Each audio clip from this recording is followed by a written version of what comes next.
Every morning for most of the last century, boats left Kuwait empty.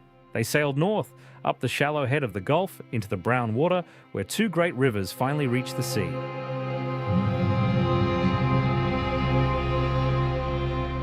There they filled their holds, not with cargo, not with pearls or dates or timber, with drinking water. Then they turned around and sailed home. At its height, the fleet numbered 49 doos, wooden hulls, lateen sails, running a shuttle service in fresh water because there was no other way to fill a cup in Kuwait City. Roughly 80,000 gallons a day, moved by wind.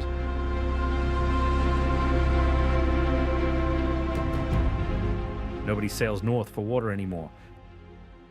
Today, Kuwait uses more water per person than almost any country on Earth. Around 447 litres per person every single day, more than Germany, more than Spain, more per head than the United Kingdom and much of the United States.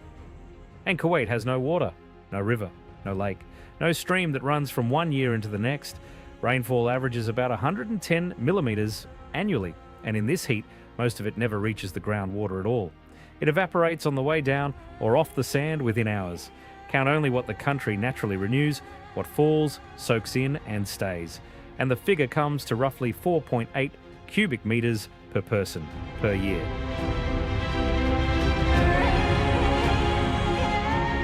That works out to about 13 litres a day, 1 to 13 litres of natural supply, 447 litres of use. Both figures are accurate. Neither is a rounding error. The gap between them is a factor of 34. And in 1977, that natural figure was not 4.8, it was 17.3.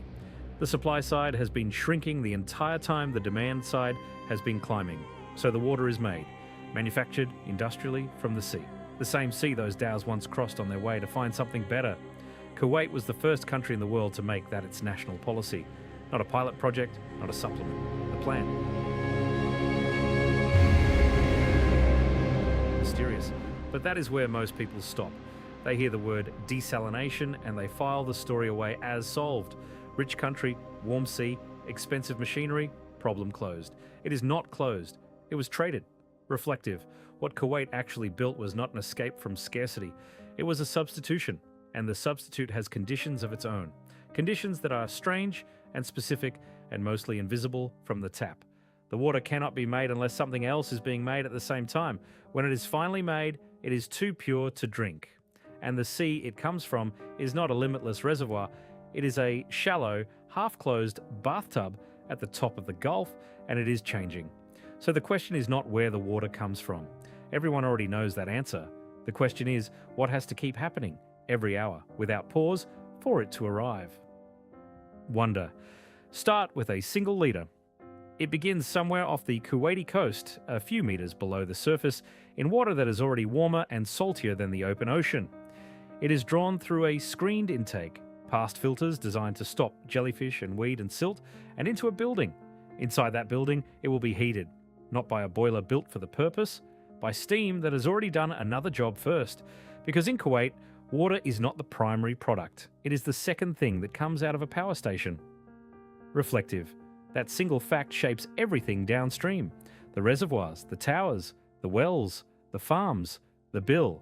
And it means the country's water supply is welded permanently to its electricity supply. Two systems that were never separate and now cannot be pulled apart. Mysterious. This is Kuwait. Fewer than 18,000 square kilometres of desert and coast at the top of the Arabian Gulf. A country whose most photographed landmark is, quite literally, a water tank. And a country that drinks the sea.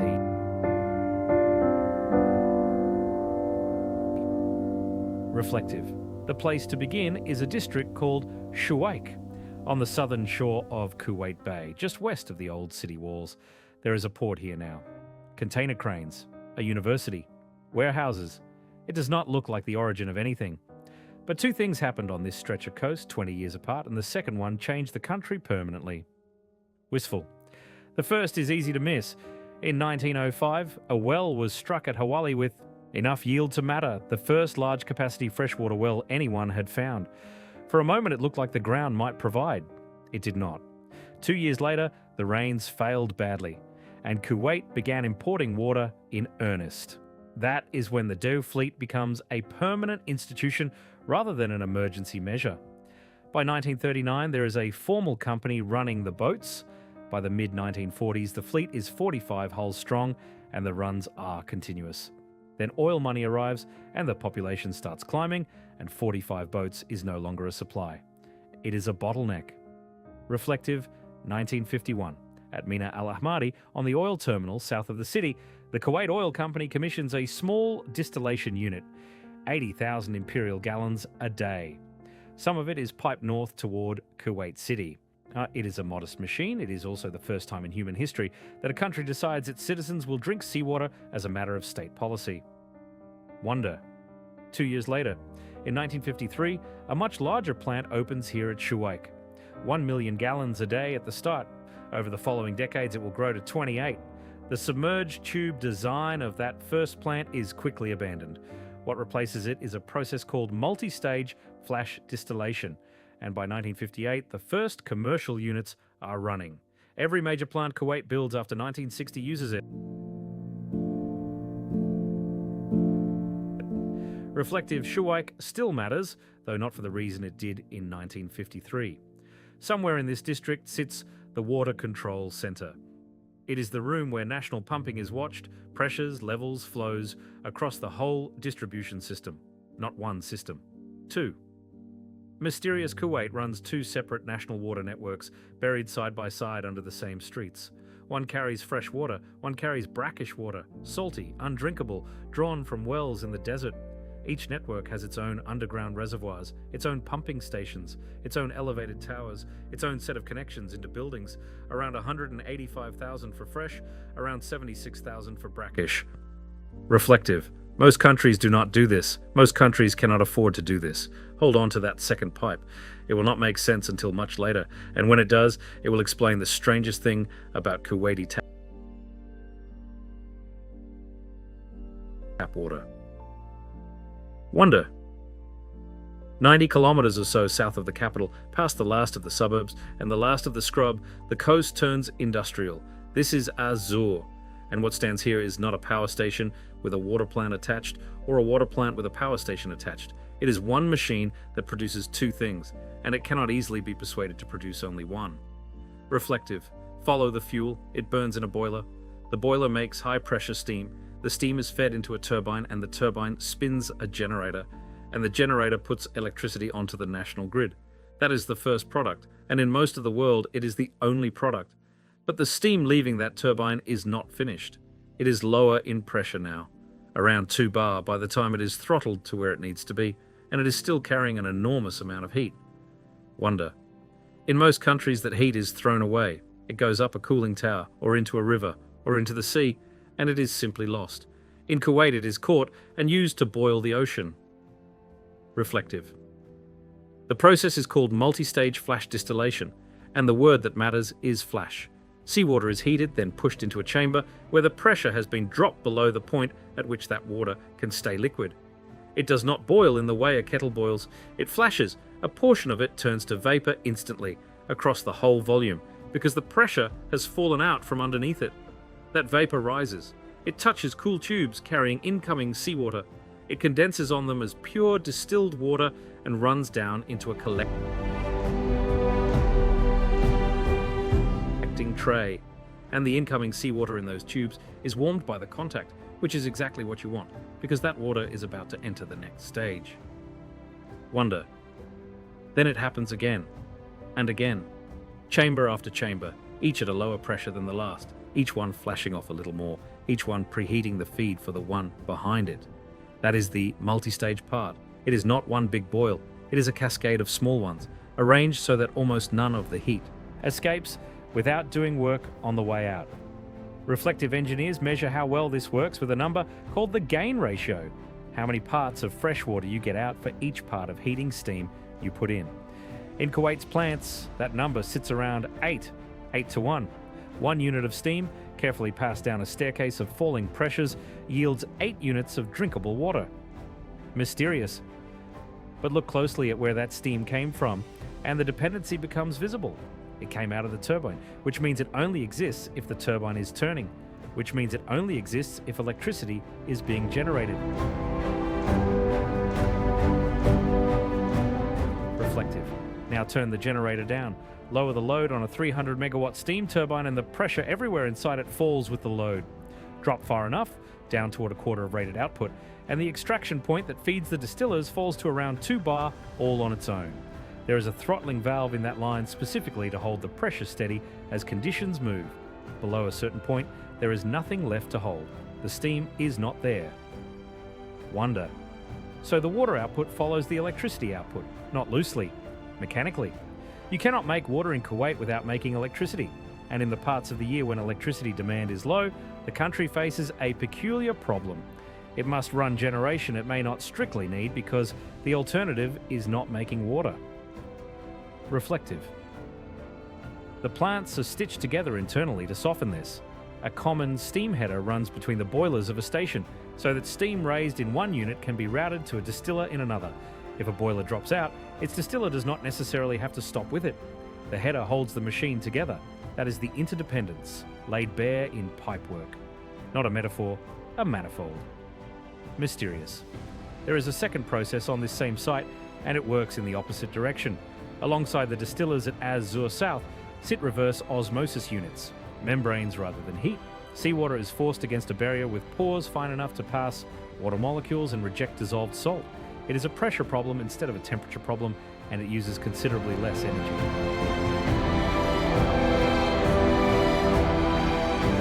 Wonder. And here the engineering does something quietly clever. The reverse osmosis units do not need their own intake from the sea. They take their feed water from the cooling outflow of the power station next door. Seawater that has already been pumped in, already been used once to carry heat away from the plant, and would otherwise be on its way back out. One intake, 3 uses: cooling, then membranes, then distillation. Reflective. What comes off the membranes then goes through a stage called recarbonation. Carbon dioxide is generated and dosed into the water, and the water is passed through filters packed with limestone, which it slowly dissolves.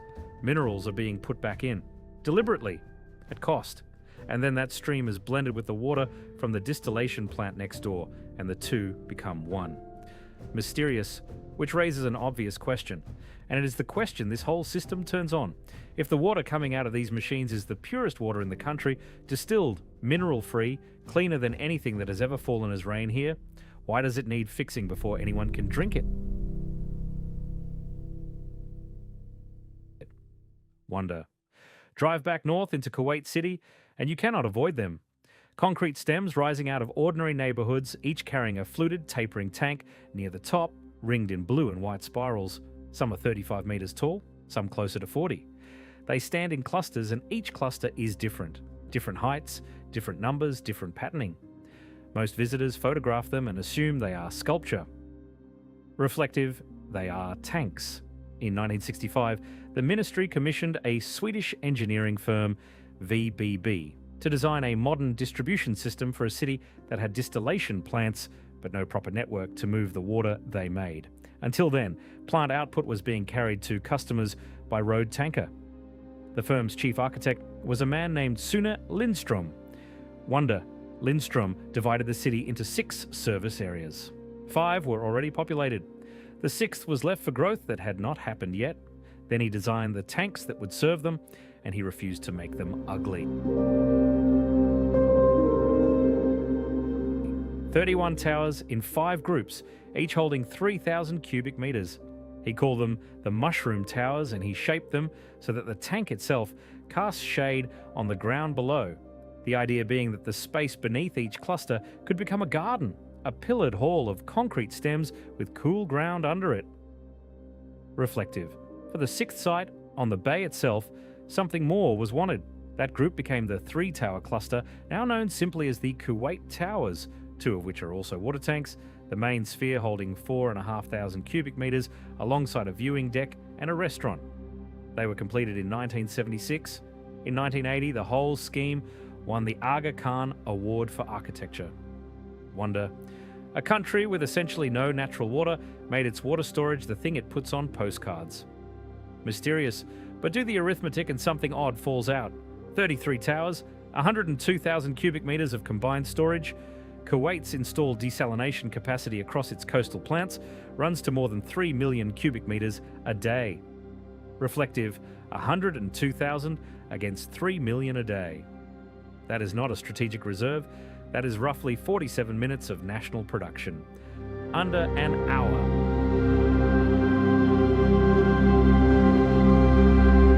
Wonder. Which sounds alarming until you understand that storing water was never what they were for. The towers are elevation. Water lifted to 35 or 40 metres has potential energy, and that energy becomes pressure at the tap without a pump running to supply it. They hold head, not reserve.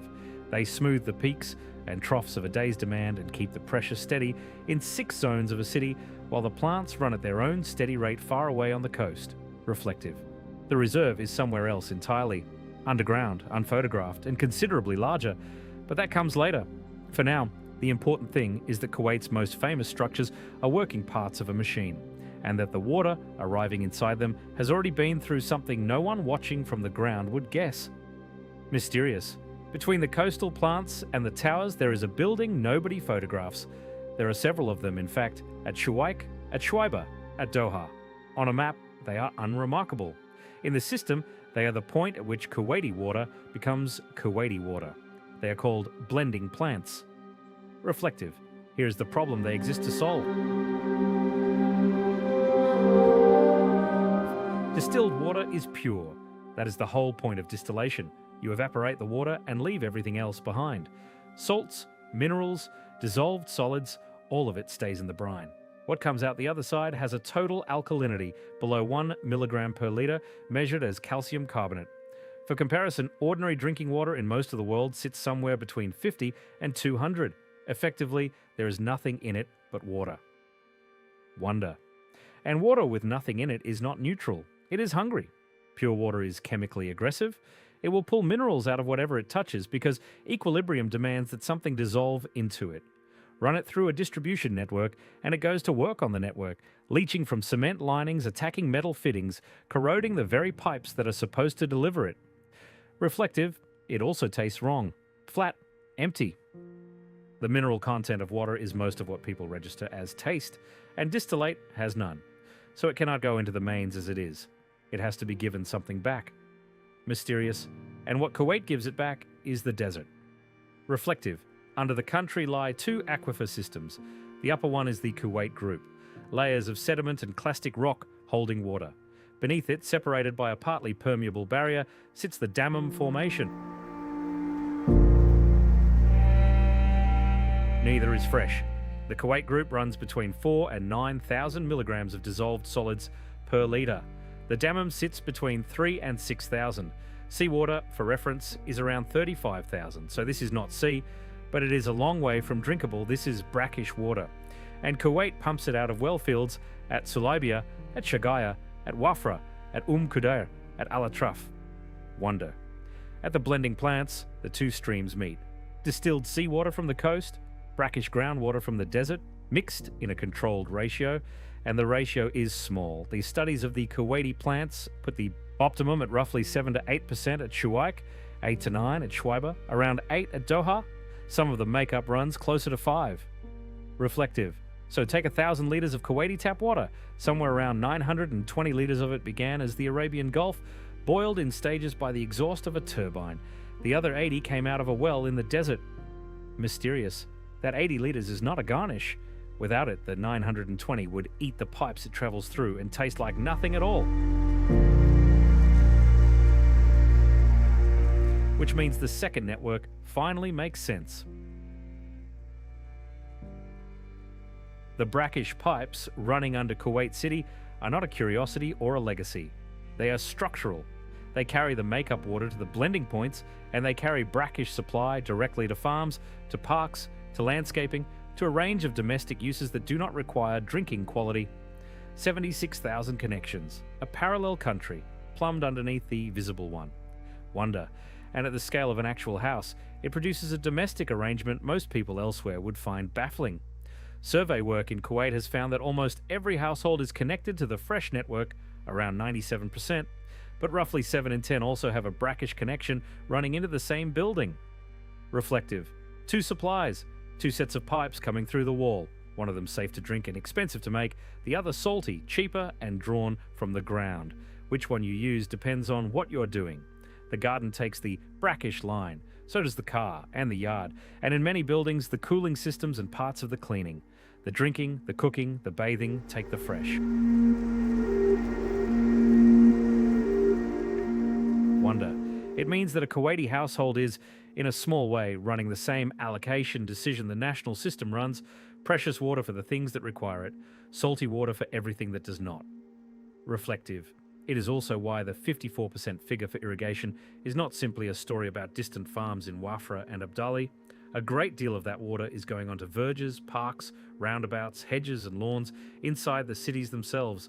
The greenery that makes a 50-degree country livable at street level. Every one of those hedges is being kept alive by a well. Wonder, and it means something that sounds almost like a riddle, but is simply an operating fact. Kuwait does not drink the sea. Kuwait drinks the sea and the desert mixed. And it needs both. Mysterious, which would be a tidy solution except for what is happening to the desert hub. Solemn groundwater in Kuwait does not meaningfully renew. Rainfall is too low, evaporation too high, and the recharge that does occur is measured against abstraction that has been running at multiples of it for decades. By the late 1990s, brackish production was running at something on the order of 3 times the annual inflow to the aquifers. On the private farms for most of that history, there were no meters on the wells, no charges, no limits on how much a farm could take. The levels fell. And as the levels fell, the salinity of what remained went up, because the freshest water sits on top and the saltier water sits beneath it. Reflective. This is not scarcity in the ordinary sense. Scarcity implies a supply that is small. This is withdrawal from a balance that is not being paid back in. Reflective. 25 kilometers west of Kuwait City, there is a third source of water, and it is the one people find hardest to think about. The Salibia Wastewater Treatment and Reclamation Plant opened in 2004. What arrives here is the used water of a city. Everything that went down every drain. Wonder. It is treated conventionally first. Then the secondary effluent goes through disc filters and then into an ultrafiltration stage. Submerged hollow fiber membranes with pores fine enough to strain out bacteria, suspended solids, and most of what remains after biological treatment. Whatever the ultrafiltration rejects is recycled back to the front of the plant. What passes goes on to reverse osmosis and is pushed against a second, much finer barrier. What comes out is very clean water. Reflective. The plant was designed for 375,000 cubic meters a day. Expansion work has pushed it toward 600,000, among the largest membrane-based water reclamation facilities in the world. Mysterious, and none of it goes into a tap. Reflective. It goes to irrigation, to agricultural land, to the greenery, to landscaping.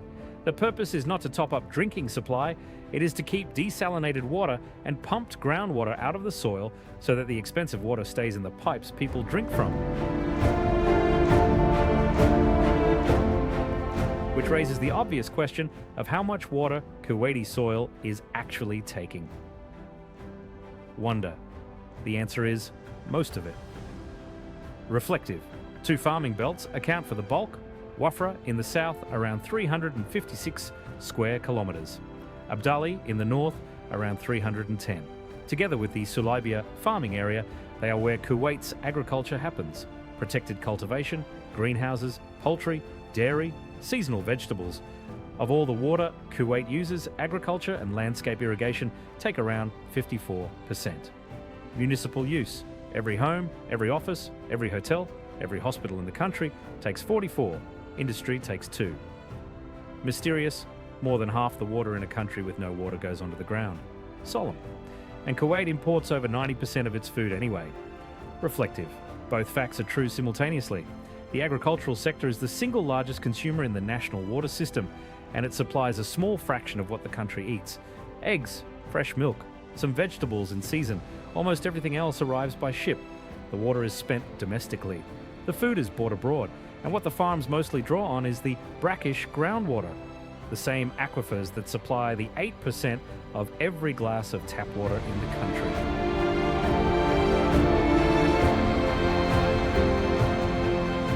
Reflective. There is a reason none of this has corrected itself, and it is not mysterious. Water in Kuwait is heavily subsidised. Government support covers something on the order of 92% of the cost of producing it. A cubic metre of desalinated water costs real money to make. Estimates through the multi-stage flash plants have run in the range of $1.50 to $3, and almost none of that reaches the person turning the tap. Solemn. A price that does not reflect a cost cannot carry information. The tariff cannot ask anyone to use less because it never told them what more was worth. Leakage in the distribution network goes largely unpriced for the same reason. There has never been an explicit tariff for wastewater collection and treatment either, which is why the reclamation side runs on budget allocation rather than revenue. Reflective. It is the highest per capita water consumption on Earth, resting on the lowest natural endowment on Earth, held up by a price signal that has been switched off. Wonder. Meanwhile, the machinery itself has been quietly changing. Reflective. In 2016, at Azure North, Kuwait commissioned its first independent water and power project, the first time private capital and operation were brought into the model rather than the state building and running everything itself, and it did not use multi-stage flash. Wonder. It used multi-effect distillation with thermal vapor compression, a related process but one that runs at lower temperatures and squeezes more water out of the same heat. The units installed there were each rated at nearly 11 million imperial gallons a day and tested higher. At the time, they were the largest units of their kind built anywhere. Later phases pushed the site toward 2,700 megawatts of electricity and something in the order of 545 million litres of water a day. Reflective elsewhere, the shift is toward membranes outright. New seawater reverse osmosis capacity is going in at Doha. A project at Al Khairan is planned around 1,800 megawatts of generation alongside a substantial desalination block. Solar generation is being built inland at Shagaya. Mysterious? Every one of those moves loosens the knot slightly. Reverse osmosis does not need extraction steam, it needs electricity and pressure. A membrane plant can, in principle, run when the turbines are not, or run on power that came from the sun instead of a boiler. Reflective. The proportions are still lopsided. Of Kuwait's effective desalination output, the overwhelming majority still comes from thermal distillation. Membranes account for a small share of the total. But the direction is set. Slowly, expensively, the country is trying to decouple its water from its electricity to make the second product independent of the first. Wistful. And in the far north of the country, there is a place that makes all of this feel very strange. Reflective. In two shallow depressions in the northern desert, Raudatain and al-Aish, rainwater collects, soaks in, and pools underground in what hydrologists call a lens, a thin body of genuinely fresh water floating on top of the saltier water beneath it, kept separate by density alone. Total dissolved solids under 1,000 milligrams per litre, fresh by any standard, recharged by rain, in a country that barely has any. Wistful. This is the only natural freshwater Kuwait has. Extraction runs to about 5,500 cubic metres a day from one, 3,500 from the other. Reflective, 9,000 cubic metres a day against national production measured in the millions, under 0.5%. Wistful. That is the whole natural inheritance. Two puddles held underground in the north of the country. Everything else, every glass, every shower, every irrigated hedge along every motorway is manufactured. Reflective. It reframes the 13 litres from the beginning. That was not an abstraction or a statistic pulled from a spreadsheet. That figure has a location. It is out there, in two depressions in the desert, and you could drive to it. Wonder. Which brings us finally to where the actual reserve lives, not the towers, underground. Reflective.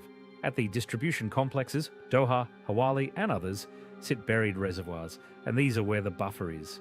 They are filled ahead of the summer and topped toward the upper 90s as a percentage of capacity before the heaviest months arrive, because summer consumption runs 15 to 25% above the annual average. The expansion program is continuous.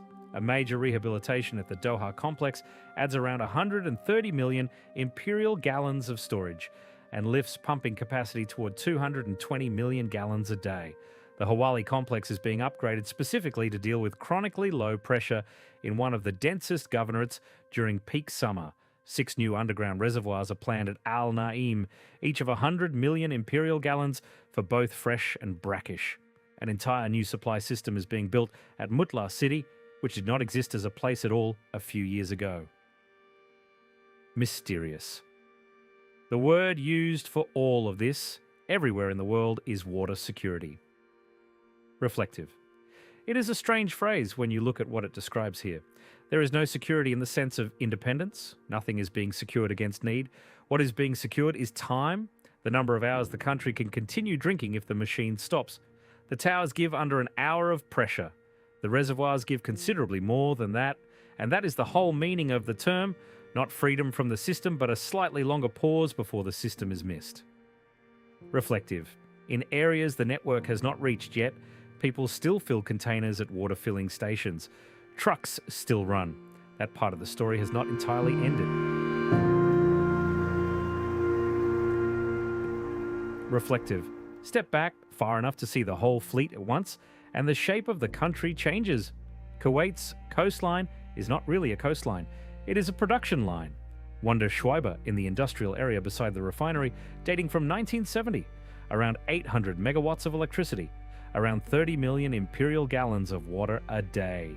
Doha East, from 1977, beside the port, roughly 1,000 megawatts, 42 million gallons. Doha West, from 1980, next door to it, 2,500 megawatts, 110 million gallons. Azure South, from 1988, in the far south, nearly 6,000 megawatts, 148 million gallons.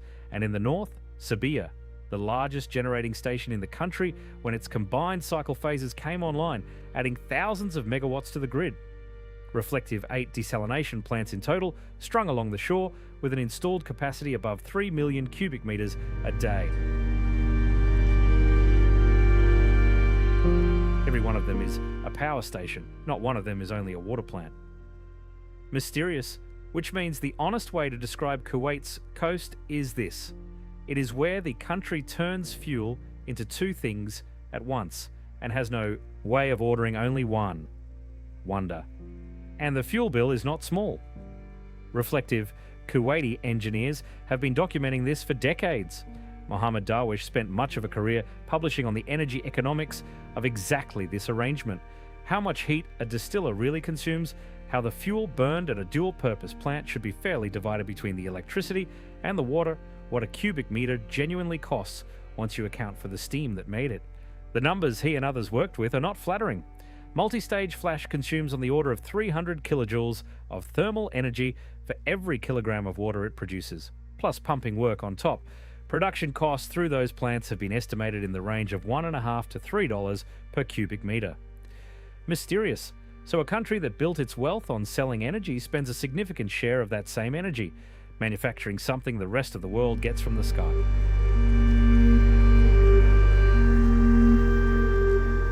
Reflective. There is one more room worth standing in before we go back to the sea. The Water Control Centre at Shuwaik does not produce anything. It has no boilers, no membranes, no wells. What it has is visibility. Wonder. Every night somebody there is watching two networks at once. Reservoir levels dropping and refilling. Pumping stations cycling. Pressure in 6 service zones of a city held up by the head in 33 concrete towers. Demand rising through the evening as people come home, then falling through the small hours, then climbing again before dawn. And underneath the fresh network, the brackish one, moving its own volumes to its own customers and to the blending points where the two streams are married in the correct ratio. Reflective. The plants on the coast run at their own pace. They are enormous thermal machines and they do not like being asked to change quickly. Demand, meanwhile, changes constantly. Everything between the two, the reservoirs, the pumps, the towers, the valves, exists to absorb that difference. To let a system that cannot respond quickly serve a country that behaves unpredictably. Mysterious? A great deal of water is lost in that gap. Solemn Kuwait's distribution network runs high non-revenue water, the industry term for water that is produced, paid for, pumped, and then never arrives anywhere it can be billed. Leakage into the ground, mostly. Water that costs fuel to boil, cost minerals to stabilize, cost pressure to lift into a tower, and then went into the sand. There is no tariff pressure to find it because there is barely a tariff.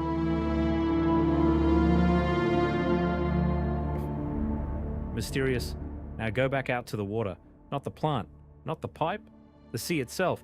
The thing at the top of this entire chain. The input that every other part of the system assumes will simply be there. Reflective. Kuwait's marine territory occupies the northwestern corner of the Arabian Gulf, roughly 180 kilometres of coast at the very head of the basin. It is shallow, maximum depth around 30 metres, which is nothing. A large ship has a deeper draft than some of this water has depth. It is well mixed from top to bottom because there is not enough vertical space for it to stratify properly. And it is hot and it is salty. Average salinity across Kuwaiti waters runs around 41.5. The open ocean sits around 35. Wonder. The reason for that is geometry. The Gulf is a long, narrow, shallow basin in one of the hottest and driest places on the planet, connected to the wider ocean through a single strait at its far end. Evaporation off its surface runs to meters per year. The water leaves as vapor and the salt stays behind. A basin that loses that much water to the sky and exchanges slowly with the ocean concentrates. It has been doing so for as long as it has existed. Reflective. But within Kuwaiti waters there is a gradient, and the gradient is the important part. In the north, near Bubiyan Island, salinity drops to around 36, moves south along the coast, and it climbs toward 44. That is a substantial spread across a short distance, and it exists because fresh water arrives at the northern end. Wistful, it arrives from the Shat al-Arab, the channel where the Tigris and the Euphrates finally join and reach the sea. It is the only significant river inflow the entire Gulf receives, and it enters at exactly the corner where Kuwait sits. Reflective. That is the river the dhows sailed to.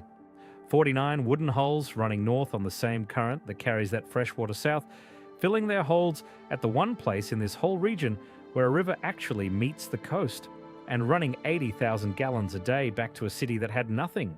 They were not doing something clever, they were doing the only thing available, and they were drawing on the same freshwater influx that, arriving invisibly and continuously into the sea, keeps the northern Gulf from being as salty as the southern Gulf.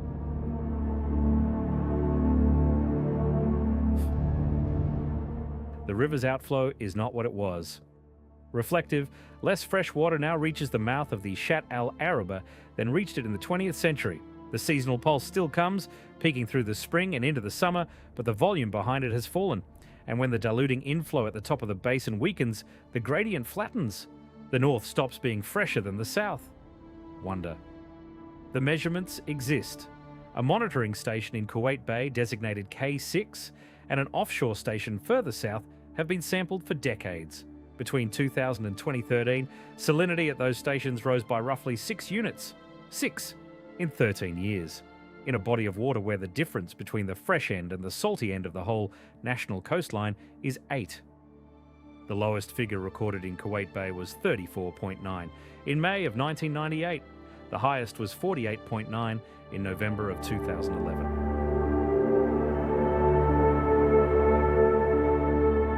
Reflective, and this is where the loop closes. The river the boats sailed to is the reason the water they sailed on was ever drinkable adjacent in the first place. It is the reason the northern Gulf is the least salty part of the Gulf, and as it delivers less, the sea Kuwait now depends on gets harder to work with. Wonder. Harder in a very literal engineering sense. Feed a distillation plant hotter, saltier water, and the scaling problem gets worse. Salts come out of solution on the tube surfaces sooner, and the plant must be run more conservatively or cleaned more often. Feed a reverse osmosis plant saltier water, and the physics bill goes up directly. Osmotic pressure rises with concentration. To push water across a membrane against a saltier feed, you have to push harder. More pressure, more electricity per litre produced. Reflective, which is the same electricity the distillers already depend on. Mysterious, and then there is what Kuwait itself puts back. Reflective, every desalination plant on this coast produces 2 streams, fresh water, which goes inland, and brine, the concentrate, everything that did not evaporate or pass the membrane, warmer and considerably saltier than what came in. That goes back into the sea. not into a different sea, into the same shallow, slow flushing, semi-enclosed water that every intake on the coast is drawing from. Measurements around Kuwait's waters have picked up localized zones of elevated salinity attributable to desalination discharge and higher salinities in Kuwait Bay specifically. Solemn. The straw and the drain are the same body of water. Reflective. Add to that everything else that enters the bay. Around 50 outfalls discharge into Kuwait Bay. Coastal urbanization has grown along its whole southern shore. Sewage inputs, altered coastline, dredging, seabed changes, shipping. Solemn. In 2011, dissolved oxygen in parts of the bay fell below 0.08 milligrams per litre. That is hypoxia. Water, with effectively no oxygen in it. There were fish kills. The bay was not able to breathe. Reflective. And the nutrient chemistry has shifted with everything else. The balance between nitrogen and phosphorus in these waters is set partly by what the Shat al-Arab brings down and partly by what the coast puts in. As the river's contribution has fallen and the coastal contribution has risen, that ratio has moved into a range that favours phytoplankton. Wonder, which means blooms. Mysterious, harmful algal blooms have grown more frequent and more severe in Kuwaiti waters over recent decades. A novel toxic bloom appeared in Kuwait Bay in the summer of 2020. Across the wider Gulf, mass marine mortality events have become steadily more common since the 1990s. And blooms do something specific to a desalination plant. Reflective algal cells and the organic material they release foul membranes. They clog pre-treatment. They load the intake with material the plant was not designed to strain.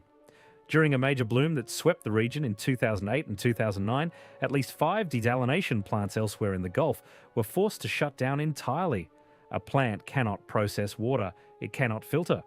And a plant that stops making water also stops making it for everyone downstream because there is no alternative source to switch to. Solemn. Much of what is known about this comes from decades of monitoring by scientists at the Kuwait Institute for Scientific Research. Faiza Al-Yamani has spent a career on precisely this question: the importance of the freshwater influx from the Shat al-Arab to the Gulf's marine environment, and the way Kuwait Bay's water quality has changed as that influx has weakened. It is not a dramatic body of work. It is a long series of measurements, taken at the same stations year after year until the trend became impossible to argue with.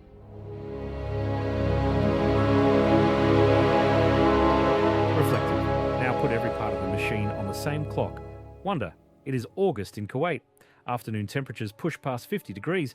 Every air conditioner in the country is running, which means electricity demand is at its maximum for the year.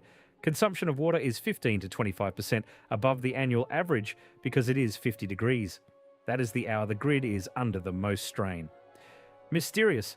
It is also the hour the sea is hottest. Warm intake water is worse for distillation efficiency. Warm, salty water is worse for membranes. Warm, nutrient-loaded, poorly flushed, shallow water in late summer is when blooms are most likely. Reflective. So the moment of peak demand for water is also the moment of peak demand for the electricity that makes the water, drawing on a sea that is at its least cooperative.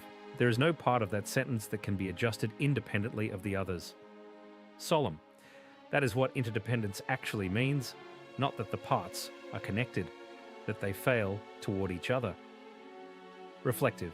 And a country whose boats once sailed north to a river to bring back 80,000 gallons a day now finds that the same river's absence has followed it home, into the intake pipes of 8 plants it built precisely so that it would never have to sail anywhere for water again. Wistful. The Dows solved the problem by going to the water. Kuwait solved it by making the water come to them. Neither one escaped the river. Wistful. There is a version of this story that ends badly, and it is the easy one to tell. It is also the wrong one. Reflective. Kuwait is not on the edge of anything. The plants run. The reservoirs fill before summer. The towers hold their pressure. Water comes out of taps in Kuwait City every hour of every day, at a standard that meets international guidelines, in a place where the ground offers 13 litres a person and the people use 447. That is not a failure.